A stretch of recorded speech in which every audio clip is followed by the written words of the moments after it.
donc effectivement, ceci a été l'apogée finalement et la finalité, le début de la révélation. C'est par ces premiers versets qu'Allah subhanahu wa ta'ala s'est adressé à l'humanité pour la dernière révélation.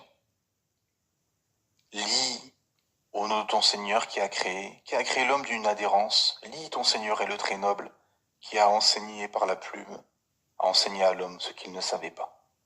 Les 5 premiers versets, en fait, la révélation, parce que cette sourate, elle a 19 versets, mais ce sont les 5 premiers versets qui ont été révélés pour la première fois au prophète Mohammed sallallahu alayhi wa sallam.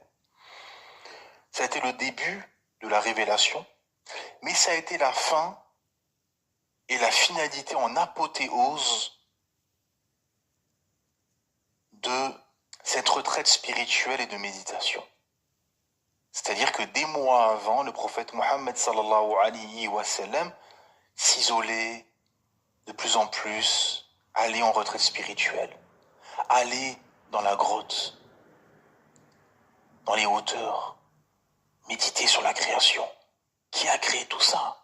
Pourquoi? Dans quel but? C'est pour ça quand vous parlez avec des gens qui sont athées ou pas religieux, parlez-leur de cet événement. Ça va tout de suite leur parler.